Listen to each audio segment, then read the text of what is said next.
Hello everyone. आज हम 10th chapter start करेंगे जो कि है वेव ऑप्टिक्स। इससे पहले हमने रे ऑप्टिक्स में पढ़ा था और उसमें कुछ ऑप्टिकल इंस्ट्रूमेंट्स के बारे में पढ़ा था। अब है लाइट का वेव नेचर, इसे कह सकते हैं, तो ये वेव ऑप्टिक्स है। अब आगे हम जो दो चैप्टर्स पढ़ेंगे, एक वेव ऑप्टिक्स और एक ड्यूअल नेचर, ये एक दूसरे से बिल्कुल रिलेटेड टॉपिक है और वो दोनों जो हैं इस थ्योरी पे बेस्ड है, जो हाइगेंस की थ्योरी थी। इस थ्योरी के बारे में अब हम आगे के दो चैप्टर्स में पढ़ेंगे, तो ये काफ़ी इंपॉर्टेंट हो जाती है आगे के दो चैप्टर्स के लिए। इसके कुछ एजम्पशंस थे हाइगेंस थ्योरी के, कहीं पे ये सक्सेस हुई, कुछ इसके फेलियर थे। तो ये हम आगे के अब दो चैप्टर्स में हमने इन्हीं सब चीज़ों के बारे में पढ़ना है। इस वजह से ये थ्योरी काफ़ी इंपॉर्टेंट हो जाती है। तो हाइगेंस ने कहा कि जो लाइट है उसका वेव नेचर है। इस थ्योरी के अकॉर्डिंग लाइट का जो नेचर होता है वो वेव नेचर होता है। अब उन्होंने ये बताया कि कैसे वेव फ्रंट्स, जो वेव प्रोपेगेट होती थी उसमें जो है वेव फ्रंट्स बनते थे इस तरीके से। ये भी हम आगे पढ़ेंगे। ये खाली समरी टाइप में है, इसको हम आगे को एक्सप्लेन करेंगे। तो हाइगेंस ने ये बोला कि जो लाइट होती है वो वेव्स की फॉर्म में जाती है और उसमें कुछ वेव फ्रंट्स बनता है। तो हाइगेंस की थ्योरी के में ये बताया गया कि ये कैसे बनते हैं और कैसे प्रोपेगेट करते हैं।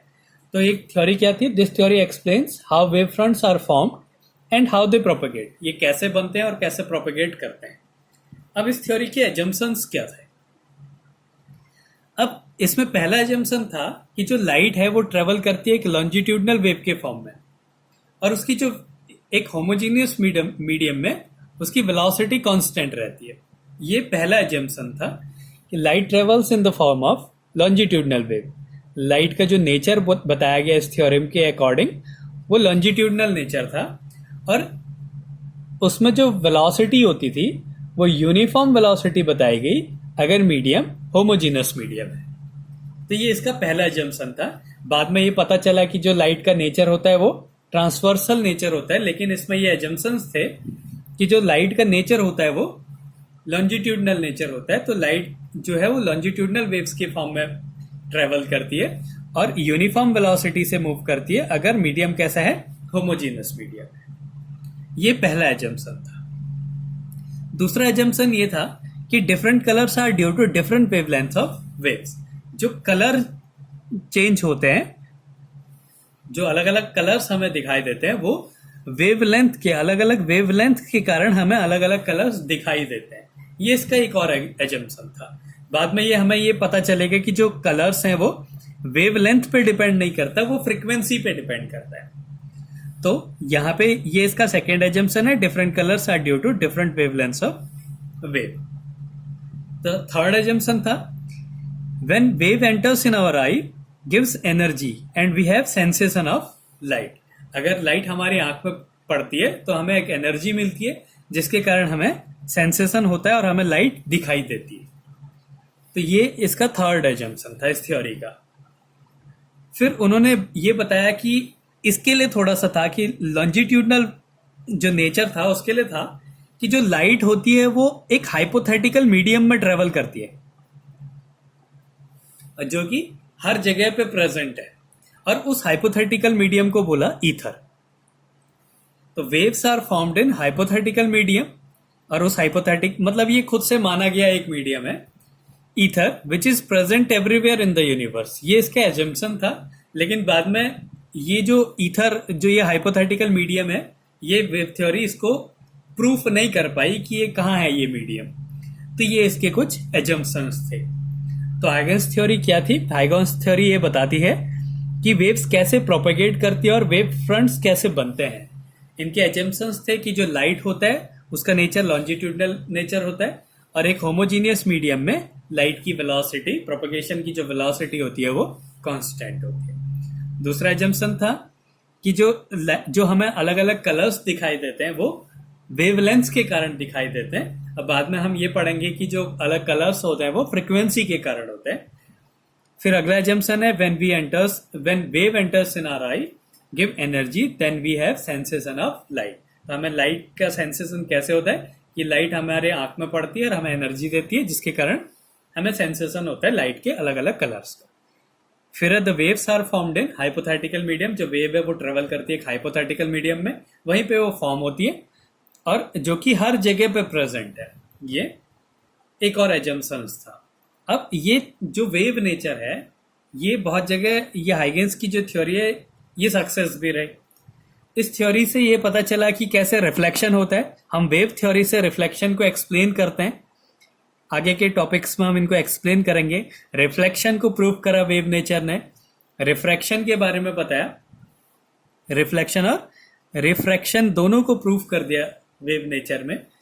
एक इंटरफेरेंस होता है जब लाइट पड़ती है, दो अलग अलग सोर्स से लाइट निकलती है, कोहेरेंट सोर्स से, तो उसमें कहीं पे डार्क फ्रिंज कहीं पे ब्राइट फ्रिंज होती है, तो उसको इंटरफेरेंस बोलते हैं। तो वेव नेचर से इंटरफेरेंस का जो बहुत अच्छा फिनोमिना है, एक बहुत ही नेचुरल फिनोमिना, हम वेव थ्योरी से उसको समझ सकते हैं। ऐसी डिफ्रैक्शन होता है कि जब लाइट जो है हमेशा जो डार्क पोर्शन होता है वहां बेंड हो जाती है उस तरफ को, तो ये डिफ्रैक्शन होता है। तो वेव नेचर से हम इंटरफेरेंस, डिफ्रैक्शन, रिफ्लेक्शन, रिफ्रैक्शन को प्रूफ कर सके। इन सब के प्रूफ होने के बाद जब लाइट का हम आगे पार्टिकल नेचर पढ़ेंगे तो उसमें काफी प्रॉब्लम हुआ साइंटिस्ट को ये मानने के लिए कि लाइट का जो है वो पार्टिकल नेचर भी होता है, क्योंकि ये बहुत ब्यूटीफुल फिनोमिनास थे नेचर में, इनको जो है वेव नेचर ने एक्सप्लेन कर दिया था। फिर एक और था कि it predicts that in denser medium, अगर डेंसर मीडियम है, वेवलेंथ ऑफ लाइट डिक्रीजेस।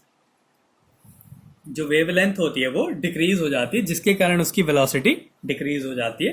तो जब हम रेयरर मीडियम से डेंसर मीडियम में जाते हैं तो हमारी जो लाइट की वेलोसिटी है वो डिक्रीज हो जाती है। तो वहां पे ये बताया गया कि जब हम डेंसर मीडियम में जाते हैं तो वहां पे जो वेवलेंथ होती है वो डिक्रीज हो जाती है, इसलिए वेलोसिटी डिक्रीज हो जाती है। तो जो ये सक्सेस था इसका, ये जो बोला था कि वेवलेंथ जब चेंज होता है तब हमें अलग अलग कलर्स दिखाई देते हैं, तो यहाँ पे ये फेल हो गई। इसी थ्योरी से हमें ये पता चला कि जब लाइट डेंसर मीडियम में जाती है तो वेवलेंथ डिक्रीज हो जाती है। वेवलेंथ डिक्रीज हो जाने का मतलब होता है वेवलेंथ में चेंज हो जाता है, और वेवलेंथ में चेंज हो जाने का मतलब है कि इस एजम्पशन से ये मिलता है कि कलर्स, उसका कलर भी चेंज हो जाएगा। लेकिन जब लाइट रेयरर मीडियम से डेंसर मीडियम में जाती है तो उसका कलर चेंज नहीं होता है। लेकिन इसके जो एजम्पशंस थे उसमें ये बोला कि जो अलग अलग कलर्स होते हैं वो वेवलेंथ के कारण होते हैं। और इसकी एक सक्सेस ये था कि जब डेंसर मीडियम में लाइट ट्रेवल करती है उसकी वेलोसिटी डिक्रीज हो जाती है। ये क्यों डिक्रीज हो जाती है? क्योंकि वहां पे उसकी वेवलेंथ डिक्रीज हो जाती है। तो ये वेव नेचर ने उसको एक्सप्लेन कर दिया था। अब इसके कुछ फेलियर भी रहे। पहला ये था कि it could not explain polarisation, Compton effect, photo electric effect and transverse nature of wave. जो लाइट का नेचर होता है वो ट्रांसवर्स नेचर होता है, ये जो है वेव थ्योरी एक्सप्लेन नहीं कर पाई। पोलराइजेशन को एक्सप्लेन नहीं कर पाई, कॉम्पटन इफेक्ट को और फोटो इलेक्ट्रिक इफेक्ट्स को, इन सब के बारे में हम आगे वीडियोस में पढ़ेंगे।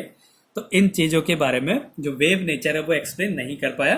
और ये जो फोटो इलेक्ट्रिक इफेक्ट है इससे बहुत सारी चीज़ें क्लियर हुई कि जो अलग अलग कलर्स होते हैं वो फ्रिक्वेंसी के कारण होते हैं। तो ये इसका एक बहुत बड़ा फेलियर था कि ये पोलराइजेशन को, जो हमें 3D होलोग्राम्स वगैरह दिखते हैं वो पोलराइजेशन के कारण दिखते हैं। कॉम्पटन इफेक्ट को और फोटो इलेक्ट्रिक इफेक्ट को, लाइट के नेचर को, जो एक्चुअल नेचर है उसका ट्रांसवर्स नेचर है, उसको वेव थ्योरी एक्सप्लेन नहीं कर पाई। और दूसरा फेलियर ये रहा कि existence of ether could not be prove.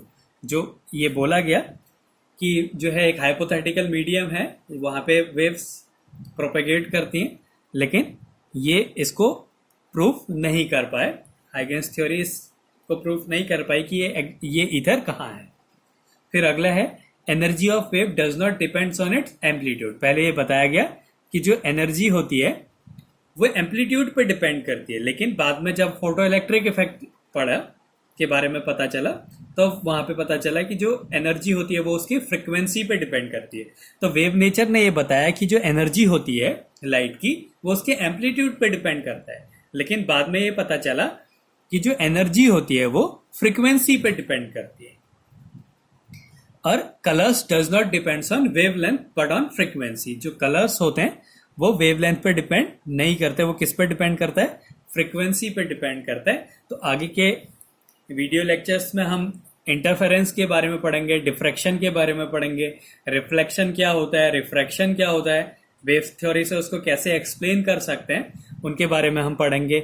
और ये भी पढ़ेंगे कि जो लाइट है वो फ्रिक्वेंसी पे कैसे डिपेंड करती है, फ्रिक्वेंसी बढ़ाने से एनर्जी कैसे बढ़ जाती है, उसका ट्रांसवर्स नेचर कैसे होता है, पोलराइजेशन क्या होता है, फोटो इलेक्ट्रिक इफेक्ट क्या होता है। ये सब हम आगे के 2 चैप्टर्स में इन सब के बारे में पढ़ेंगे। तो उन 2 चैप्टर्स के लिए हमने ये थ्योरी को ध्यान में रखना है कि हाइगेंस की थ्योरी क्या थी, उसके एजम्पशंस क्या थे, उसकी सक्सेस क्या थी, कहाँ पे वो थ्योरी फेल हो गई। इन सब चीजों को हमने ध्यान में रखना है। वहीं पे हम इनके जो सक्सेस और फेलियर्स थे इनको हम वहां पे भी पढ़ते रहेंगे। तो ये है हाइगेंस थ्योरी।